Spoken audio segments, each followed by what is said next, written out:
Welcome to episode 33. In this episode, I want to cover a few different subjects, different topics, but they're all interrelated, as everything is with these relationships and healing.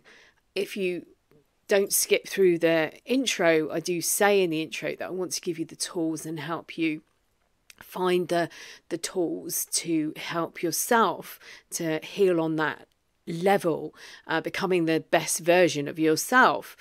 And that has always been, it's sort of written in my DNA. And I've just been away, and I know how important it is to manage your energy. So I've come back. I'm feeling rather deflated. I was only away for a few days, but there was something, I don't know, it just touched me where I was on a deeper soul level.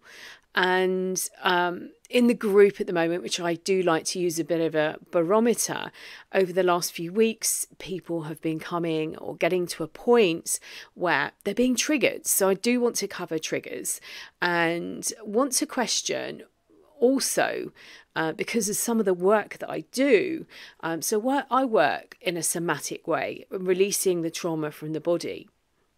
And sometimes the body has got so used to being in a certain position or holding itself in a certain way that it feels odd to expand, and it sometimes tries to contract. So if you think about maybe pulling a muscle or something, and that's what we're sort of talking about, but in an energetic level. So I want to talk about energy and keeping our energy high. I want to talk about triggers and ask whether it's actually a trigger that we're experiencing or whether it's something within our body that is trying to get back to where it was because it was safer. And that is a lot of this healing that we do, a lot of this part of the relationship why you stayed, it felt safe, why you didn't move on, why it's difficult to leave, because you've been told that you can't live without them. And it's been drip fed to you that they're the best thing that's ever happened to you. And they position themselves in this place of caregiver and they mush up your brain. So I might even bring in a little bit of biology about caterpillars as well, because that is one of my favourite descriptions of what actually happens to us. Welcome to the MINDFUCKERY Podcast. I'm your host, Elizabeth, author of Finding Lily and the A to Z of Emotional Abuse. I'm here to remind you that love should be unconditional. Divorcing emotionally is life-changing, and that you have a duty of care to yourself. Each week, I will discuss some of the terms you may hear along this journey, and I will help you understand and process what's happening. I will help you find the best habits as you start to take back the control of your own life and learn the tools to heal on a deeper level, becoming the best version of yourself.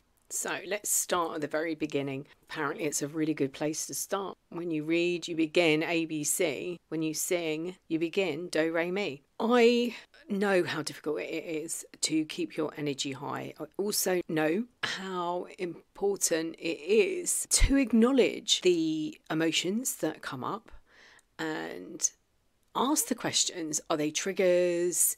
And allow yourself actually to experience them. I think that's really, really important. I've done a couple of videos on bypassing. And so you might think of bypassing like a heart pipe bypass or a bypass that runs around a town. And it is, that's what happens, but we can also bypass our emotions.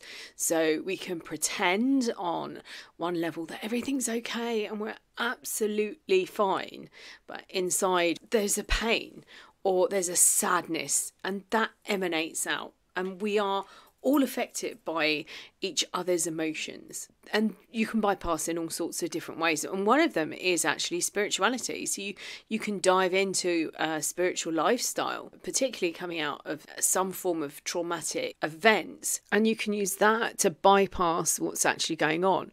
But for me, it actually goes deeper, because we need to get to the stem, the core, the original wound, as I like to call it, to heal on that level. Because spirituality, or whether it's drugs, or maybe it's a prescription drugs or over-the-counter type drugs or whether it's alcohol. Spirituality can be used in the same way. Omming or meditating for hours on end isn't going to, well, it's going to change your physiology. It will do that. But it's not going to take away the wounding that happened and the trauma that lays around it, that sits in our body, waiting to be triggered again. So this is why it's vitally important to go in and do this work. You can gloss over it. A lot of people do, and they go on and live perfectly healthy lives. But it's always sitting there waiting to be triggered. Something is sitting there waiting, like a verruca. And it might be like the verruca virus. You might never come in contact with that virus again. And that's fine. And you can go off and live your life. But it's waiting there dormant. So if you do come across a person that is like a verruca virus to you, it might very well trigger you. So a trigger is, by definition, something that brings up a memory. So it might be a smell, or it might be a sight of something, or it might be a sound. In these relationships, when you're triggered, it's usually the abuser knowing what they can do. And this has been done, as we go back to the very beginning, because that's the best place to start. This was done at the very beginning of the relationship, when they, in that idealization, that love bombing stage, where they found out as much information. And then as you progressed in that relationship, they worked out how to trigger you. And for me, it's like them having access to a security code within you, and they've reprogrammed you. And this is what happens during the relationship. And that's how I describe it. It's like you've got this cycle of abuse, which is the idealization, devaluation, discard, and it goes round and round and round. You might bump back between idealization, devaluation, and back to idealization. There might be some discards in there. In this time, what they're doing is resetting this code. They're programming you, drip, drip, drip, feeding you this information on how amazing they are. They're the best thing that's ever happened to you, and telling you all these qualities about themselves. Really, these are insecure people that are very scared of abandonment. And so that's what they do to you. They put you in a position where they then step in as the caregiver. I'm probably telling you all of this and you know it, but I just want to quickly cover this bit, because a trigger, it has been placed there. It might be that there was an original wound in place and they've just worked out what that combination is and they've reprogrammed it. So now they will say something and it will trigger you. Or they might use this information around other people, and they know that by saying something that they're going to hurt you and you're going to respond. And they can then say to people, look, this is what I had to put up with. When you're suffering or recovering from complex post-traumatic stress disorder, just seeing their name flash up on the phone or as a text message or as a WhatsApp message or in an email can actually send you into one of the 4 Fs: fight, flight, fawn, freeze. It can trigger different emotions like fear, shame, abandonment, betrayal. And this is why it's so vitally important to sort of question what this emotion is, where it's coming from, rather than bypassing, rather than omming your way out of it or going off and meditating. Although I do recommend that you do come out of your head, particularly if you get stuck in rumination. This, I'm talking about the triggers, these emotions that flash up, and they're like codes, or they're like little messengers that have something to tell you. They can be your biggest cheerleaders. They can be your biggest fans. They can be your biggest therapist, the best therapy that you have access to. Because I promise you, this is my personal belief, we know more about ourselves if we allow ourselves to talk to the part that's hurting, to understand or inner stand. This is what inner standing is. It's about learning what's actually going on in the body, what really is going on. Why do I feel this way? And actually questioning that. So I went away for a few days and I met up with some friends and I had a lot of time alone, which was amazing. I was supposed to be going on a 12-hour gong bath, but unfortunately that got cancelled while I was away. I'd already sorted out accommodation, so I stayed. I had a sense of freedom. I had a sense of adventure. I had a sense of just doing what I wanted to do when I wanted to do it. I actually slept for the first time for 12 hours. Well, I think it was 11 actually. I did wake up, I did a meditation, and then I slept for another 3 or 4 hours, which was amazing. Something I haven't done for such a long period of time. I came back and I felt really low. And for me then it's acknowledging what's actually going on. I love that freedom. I love traveling. I love moving around. And maybe this is what I'm, lifting my vibration up. But also for me, at the same time, it's going in and asking these deeper questions. What's really going on? What's really behind this emotion? And I know for me personally that water, and where I was surrounded by water, albeit that I was on land this time, not on a boat. It does something. It releases, I don't know whether it takes all the negativity out of my life or draws it out of me. I really don't know. I try not to be a negative person anyway, but I think it's really important to acknowledge these emotions that come up, to acknowledge the feelings and to understand what's actually going on. Oops, I'm getting rather animated. That was my bangles bashing around. So it's vitally important to keep your energy high. However, it is equally as important to understand what's going on when it drops. And there are times that you go into rumination and your energy does drop and your mind goes round and round and round and you're going over the relationship, wondering if you've done something or said something, or maybe a trigger happens and you start to question, really, was it your fault? Did you cause this relationship to collapse? Was it down to you that it was collapsing? And those are the times when it's vitally important to drop into your body, to come out of your head, to come out of that rumination, because you can get trapped there. And depending on how long this has been going on for, you can be there for weeks and months. And what we want to do is be in a position where when those moments arise, that rumination, when those questions scoop you up and take you to the eye of the hurricane, you're able to drop back out of that and get into your body. That is when it's so vitally important to have those tools of grounding and breathing to be able to do that. So this is all about having your buttons pushed. It's part of a misdirection technique, and they'll do something or say something to get a reaction. They might try and convince you that you getting legal assistance in a divorce isn't the right thing for you. They might try and manipulate you and tell you that this is all your fault and remind you that the reason they left and what you had together. They might even say things like, if you hadn't have done this, we'd still be together. This is all about triggering you. They know how to push those buttons. They know how to get a reaction from you. They've done it before. They know what your wounds are because they partly created them. They changed the combination to those wounds. They understood those wounds because they have similar wounding themselves.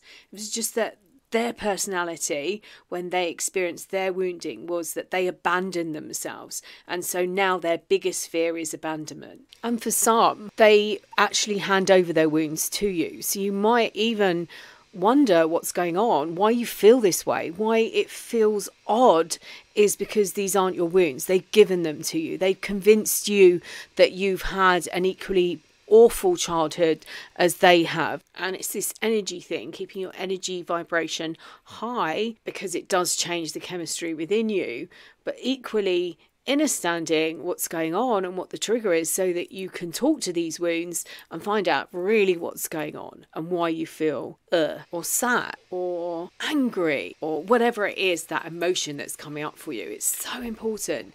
And by just talking to it, you can get so much information. So when I came back, I was feeling a bit low. I didn't want to be here. It was the freedom. It was being surrounded by water.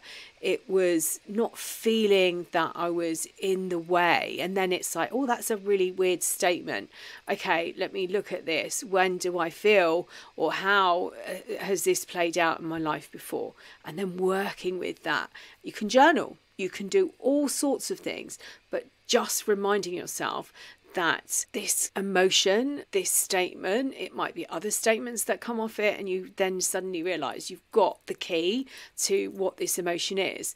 And it's like little bubbles or balloons, and you can pop them as you're going through them. It's such a simple, easy process to do, but it's so powerful. But one thing to bear in mind is that as you're healing and you're repairing the damage, your body is used to sitting or standing or being in a certain way, and it might want to get back there to that point because that's where it feels safe. It might not necessarily be safe, but it just feels familiar. And these relationships, when we start to heal, are like the cycle of a caterpillar. So the caterpillar hatches out of its egg, it moves around, it eats, it builds up its body mass, and then when it's ready, it attaches itself to a stick or something, but it creates an attachment. And then the weirdest thing is the outside skin splits open and it reveals the chrysalis, the home, the hard shell, that skin, that outer layer. And then whilst that is actually happening, what's going on inside is it goes through a complete breakdown. And I mean complete breakdown. So if you think about what happened to you and what you experienced emotionally, you might recognize that people come out of these relationships feeling completely different to who the person they were going in. And so this is actually happening inside the chrysalis. The chemical reaction that happens completely breaks down everything. And if you were to break that chrysalis or pupa open, you would find a gloopy substance inside. It is like goo. So in goes this insect that was able to move. And at this next stage, if you were to break it open, you wouldn't recognize what's inside. And it's like a gloop soup, I think I've heard it described as. And then it turns into a butterfly. And they have done some research. I don't know who's done it, but apparently they trained caterpillars to do certain tasks. And then they monitored the butterfly once it had hatched. And it did the same thing. So they know the DNA is the same, or it's got the same blueprint. It's just a completely different insect that emerges. And then what happens? It doesn't fly away straight away. So it breaks out of its home and its wings emerge. But these wings are actually still wet and sticky. So it spreads its wing and it allows the wings to dry out so that it has got the strength to fly. I want you to think about that process, how going in and that complete and utter breakdown, although the DNA is there inside, it's the same if how you experience this. Your DNA is still there. Your DNA is still inside you.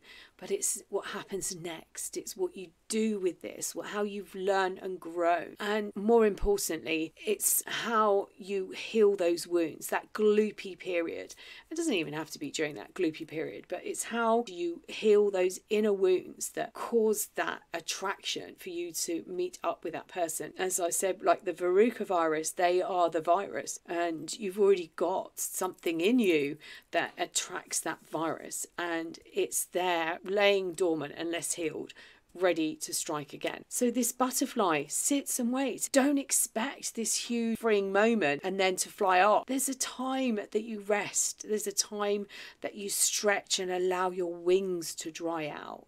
It's such a powerful analogy. I love using that because that gloop soup is exactly what happens when you come out of this relationship or this type of emotionally abusive relationship. And it's hard sometimes to realise how far you've come because this is a gradual process. This breakdown happens and you might pop up for air and then you might be dragged back down again.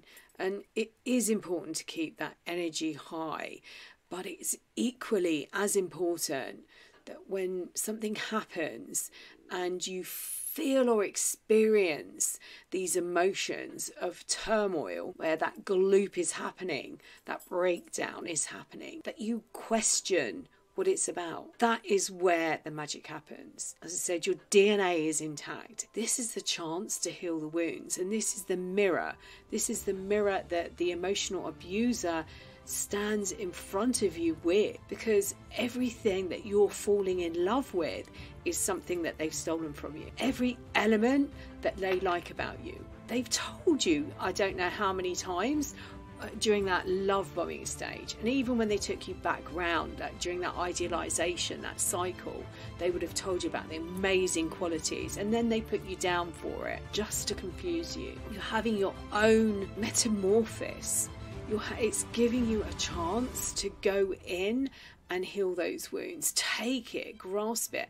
And so going back to the work that I do in a somatic way, this is about releasing the trauma. This is about healing those wounds and allowing you to grow those wings, to give you the space to dry them out before you fly off. This is the most important part for me. It's that inner healing, that deep inner knowing, these conversations that you can have that you can't have with anyone else. Talking therapies are good for a time, but there is a point where you need to address the wounds. You need to go in. You might not be able to tell a therapist something that you can have and you can talk to yourself about. You might not be able to reveal some emotions that you're feeling to a therapist, but you are able to talk to yourself. This inner child healing, the reparenting of your inner child, having these conversations with the child that was hurt